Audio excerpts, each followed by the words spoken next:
Estamos de volta com a Manhã da Piedade. Gente, vamos tentar mais uma vez, né? Conversar com o padre Wellington Santos lá no Santuário Basílica, Nossa Senhora da Piedade. O padre, no último bloco, falava um pouco sobre a história, né, de Santa Maria Madalena. E, então, padre, vamos tentar contar primeiramente. O senhor me ouve bem, padre? Agora sim? Sim, agora estou escutando. Ai, graças a Deus. Agora sim, então, podemos continuar a nossa conversa. O senhor falava, quando nós perdemos o contato, um pouco sobre a história de Santa Maria Madalena. Queria que o senhor continuasse a contar um pouco dessa história para a gente, padre. Queria que o senhor falasse também sobre o significado do nome, Maria Madalena. Então, eu dizia da história, uma história bonita, de uma mulher que passou a seguir Jesus. E é interessante porque, assim, olha, Maria Madalena, e é bom falar o significado, porque Madalena não é o nome próprio dela. Madalena significa de Magdala, de uma cidade. É uma palavra que se remete a esta cidade, que provavelmente quando eles diziam dessa, essa Maria que veio de Magdala, aí conhecida como Maria Madalena. Ela passou a ser seguidora de Jesus. Não sei se vocês escutaram, né, o que eu tinha dito antes, quando eu tentei falar aqui, com relação à postura dela. Ela era uma mulher de posses, Sim, que seguiu Jesus, e tanto que numa passagem do Evangelho de São Marcos, né, fala que Maria Madalena e outras duas mulheres compraram aromas para ungir Jesus. E estes aromas eram artigos caros, que eram usados para a preparação dos defuntos.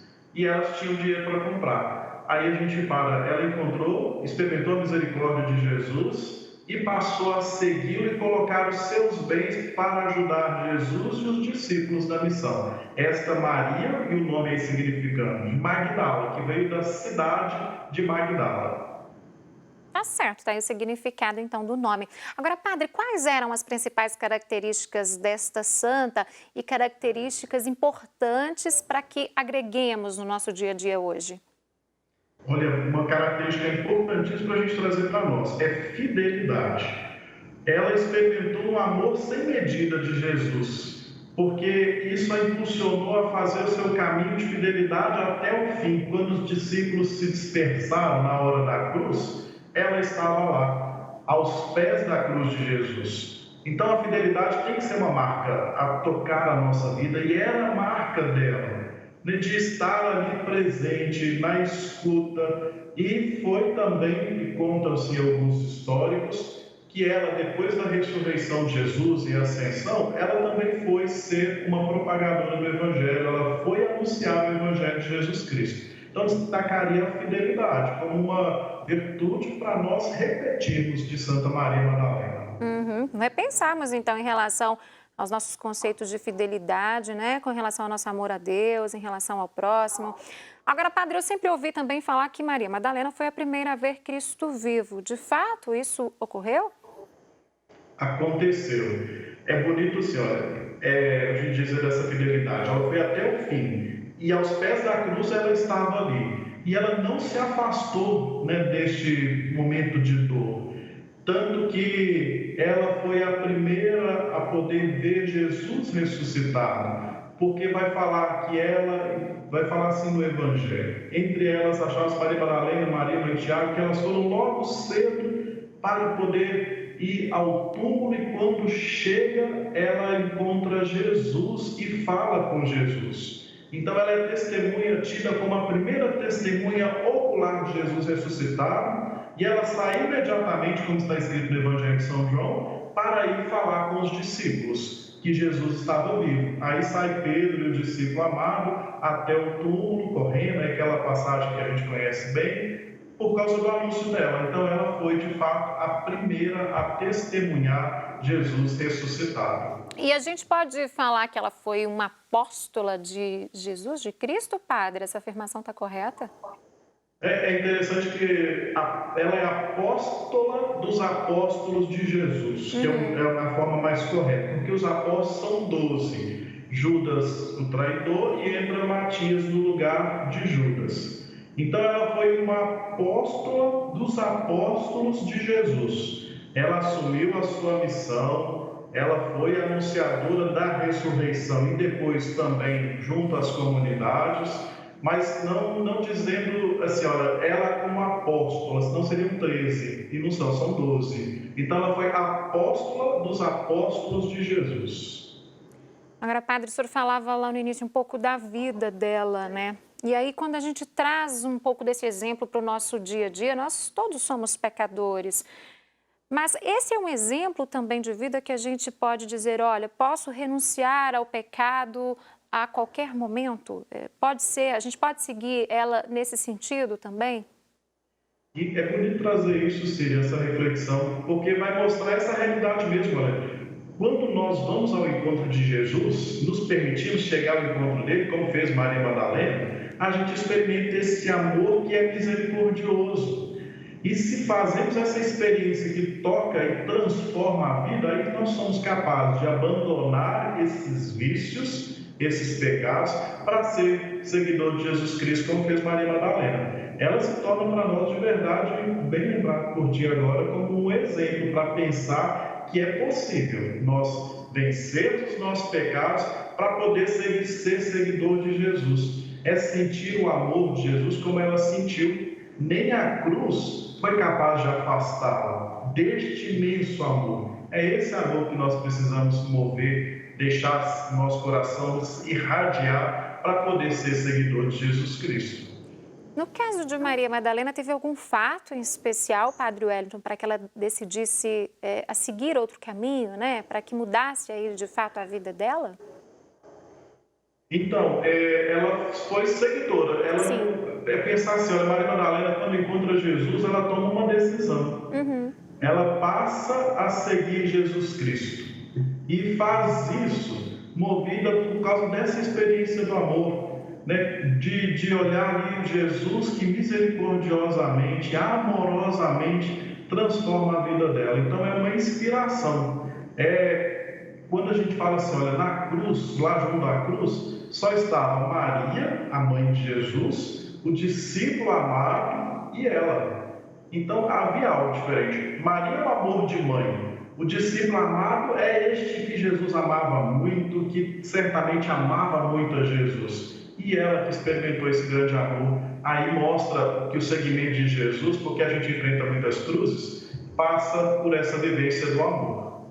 Então, a celebração, o dia de Santa Maria Madalena é na próxima semana já, dia 22, né? Tem alguma característica especial que a igreja costuma destacar nesta celebração, Padre Wellington? É interessante, Cília, porque são poucas comunidades, paróquias, não sei nem elencar onde estão, que tem como padroeira Santa Maria Madalena. É uma festa que é celebrada na rotina litúrgica nossa, do dia a dia, e esse ano de pandemia e quarentena vai ter todos os limites que estamos tendo aí nas nossas missas, né, de ser missa transmitida. Não tem uma característica específica, mas é um exemplo bonito da gente poder celebrar. Tá certo, então. Padre Wellington, mais uma vez, muito obrigada por participar conosco aqui na nossa catequese. Na próxima semana, o senhor não poderá participar conosco, não é isso? É na próxima? É isso, semana que vem eu já vou estar fazendo o processo de transição lá com a próxima paróquia, né, Jesus Ressuscitado. Aí neste dia vou ter reuniões lá, vou estar lá e eu não vou conseguir participar. Mas peço que vocês rezem porque é uma nova missão e eu estou muito feliz indo para lá e certo de que as bênçãos de Deus vão nos acompanhar nesta nova missão. Tenho certeza disso, viu, Padre Wellington? Estaremos todos em oração e será uma missão muito abençoada. E aí, na outra semana, a gente volta com a catequese aqui com o Padre Wellington Santos. Muito obrigada, então, e até lá, Padre. Até lá, forte abraço. Deus abençoe-se. Amém, abençoe todos nós. Olha só, falamos então um pouco da história de Santa Maria Madalena e o próximo assunto também tem a ver aí, a gente falou de cuidarmos, né, do nosso aprendizado, do nosso lado espiritual. E o próximo assunto tem a ver em cuidados com o nosso corpo, com a nossa saúde. A gente sempre fala aqui no programa da importância da prática regular de exercícios físicos, né? Não é uma prática de qualquer jeito. Você tem que ter orientação, tem que seguir alguns cuidados, né? Se você é uma pessoa mais idosa, se você tem alguma limitação, por exemplo, no joelho, no pé, na mão, tem que ter todo o cuidado antes de começar uma atividade física, né? E o inverno, gente, é a estação que requer mais do nosso metabolismo com o gasto de energia, né? E nosso metabolismo trabalha mais para produzir calor. Então, aliado à atividade física, isso pode proporcionar uma sensação de maior bem-estar, né? Para que não deixem aí as atividades de lado neste período. Então, pensem sempre nessa questão do bem-estar para você não abandonar as atividades. Agora, para quem não consegue continuar exercitando com a mesma intensidade do verão, na época de temperaturas mais altas, a dica é não parar. Vá no seu ritmo, né? Respeite o seu corpo. E é sobre isso que a gente conversa agora aqui no programa com o ortopedista Breno Pinho. Breno, bom dia, bem-vindo ao nosso programa. Bom dia, Cília, tudo bem? Conseguiu me ouvir bem? Tudo ótimo, muito bem, estou ouvindo você muito bem. Breno, queria que você explicasse um pouco para a gente sobre a questão de atividades físicas agora no inverno, né? Tem alguma diferença, por exemplo, quando a gente fala da prática de atividade física durante o inverno, com temperaturas mais baixas, em relação aos exercícios que as pessoas já têm o hábito de fazer, né, de praticar na época do verão? Primeiramente, é um prazer falar com vocês. Assim, a diferença vai um pouco, entre aspas, da preguiça, né? Sim, muito. Porque o inverno, tanto no inverno quanto no verão, qualquer outra estação, a atividade ela tem que ser mantida regularmente, igual o indivíduo fazia antes. Mas o que a gente vê bastante são as pessoas perderem aquilo que ela conquistou, né, anteriormente ao inverno, justamente por não manter a mesma intensidade nessa época fria. E nessa época de inverno, o que a gente observa bastante são as dores, né?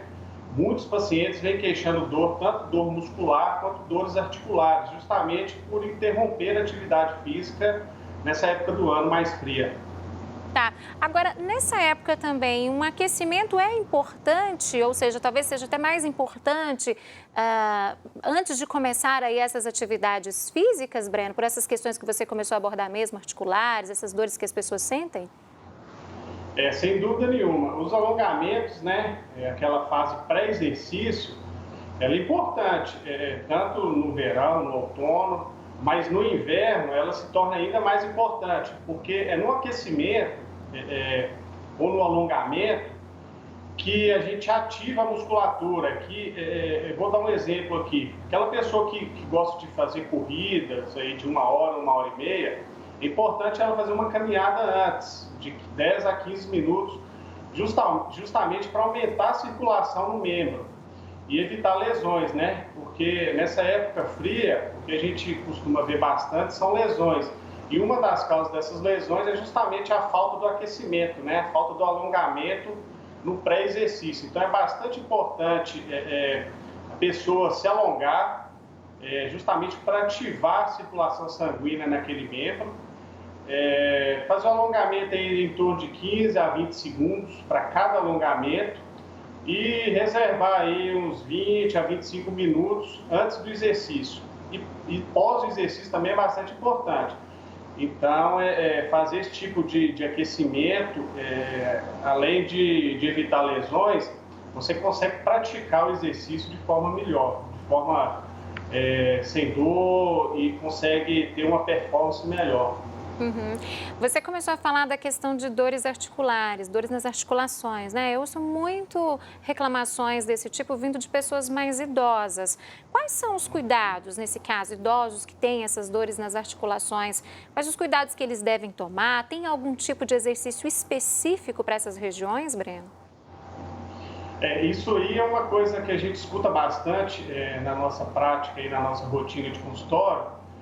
Vai chegando o frio, as pessoas começam a ter dores articulares e dores musculares. Por que isso acontece? No frio, a musculatura ela tende a contrair, ela tende a ficar tensa, contraturada, justamente para diminuir a troca de calor.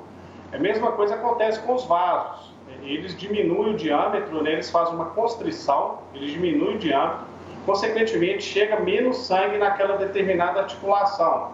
Além disso, a articulação aquele líquido que fica no interior para lubrificar as articulações, ainda não se sabe por quê, mas ela fica mais espessa.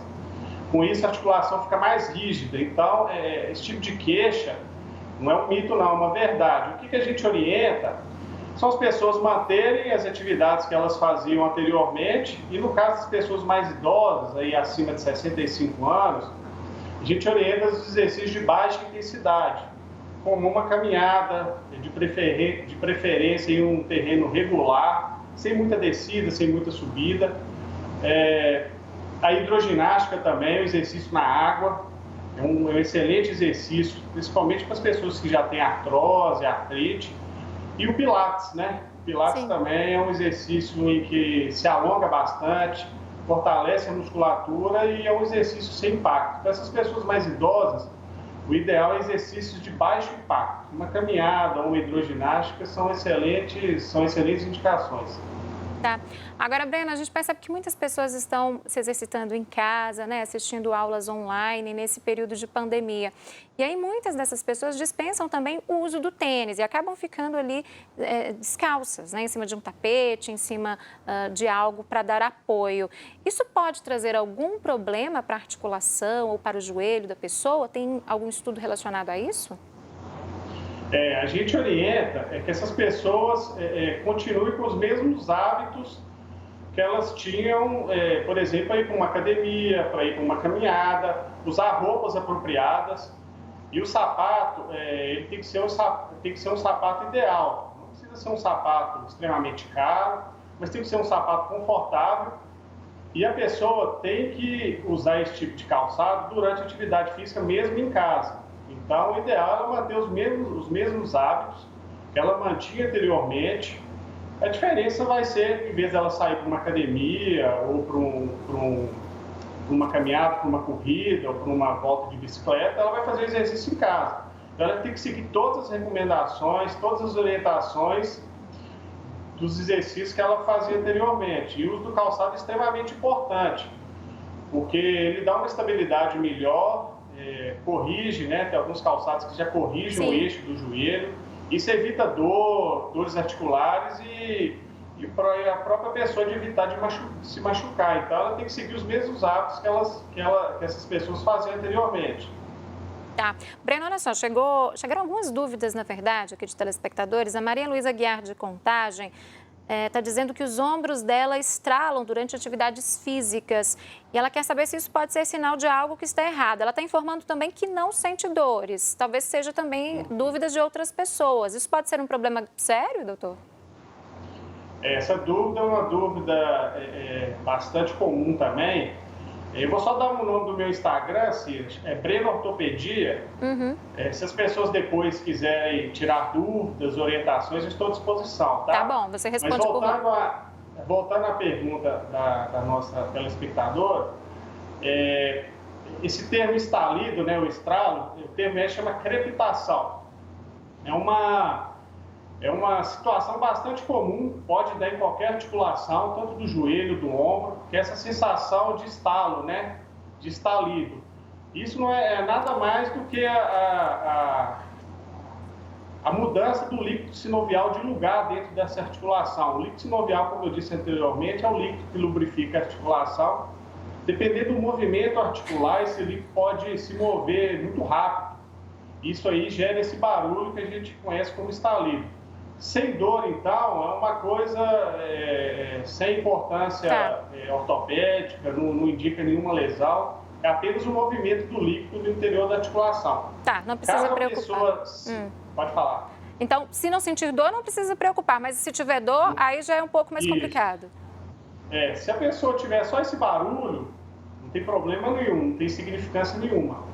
Caso esse barulho seja associado com dor, limitação, algum desconforto, aí essa paciente deve procurar um ortopedista para ser examinada e ver o que está acontecendo. Mas sem dor não tem problema nenhum. Tá certo. Doutor, vamos aqui para a última pergunta. A Ludmila Soares, aqui de Belo Horizonte, ela está dizendo que sente uma dor leve no joelho quando ela faz determinado tipo de atividade física. E ela quer saber o que pode ser e se ela deve evitar algum tipo de movimento durante as atividades. É, O exercício físico, quando ele começa a causar dor, a gente orienta que a paciente pare de executar aquele determinado movimento.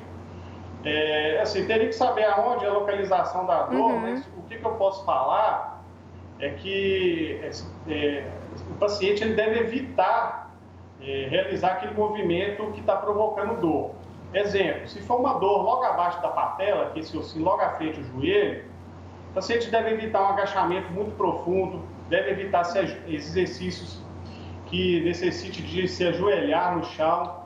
Então, a própria pessoa deve se fiscalizar e fazer movimentos que não provoquem dor. Caso essa dor continue, ela permaneça, aí o indivíduo, aí o paciente, ele deve interromper o exercício e procurar um profissional para estar avaliando, porque pode indicar algum início de lesão, né? Mas, assim, a orientação geral é essa pessoa interromper o movimento ou diminuir o movimento que esteja causando esse desconforto. Tá certo. Sentiu dor, pare, então, o movimento, né? Mais indicado, procure um especialista. Faça outro tipo de exercício que ela se sinta mais confortável. Tá certo, então. Doutor Breno, muito obrigada, viu, por atender o nosso chamado, por conversar conosco sobre um assunto que eu sei que gera tantas dúvidas nas pessoas, principalmente agora em casa, né? Muitas vezes não estão tendo tantas orientações assim de um profissional de educação física nesse momento. Então, esse espaço aqui é muito importante. Até uma próxima oportunidade. Bom dia, obrigado.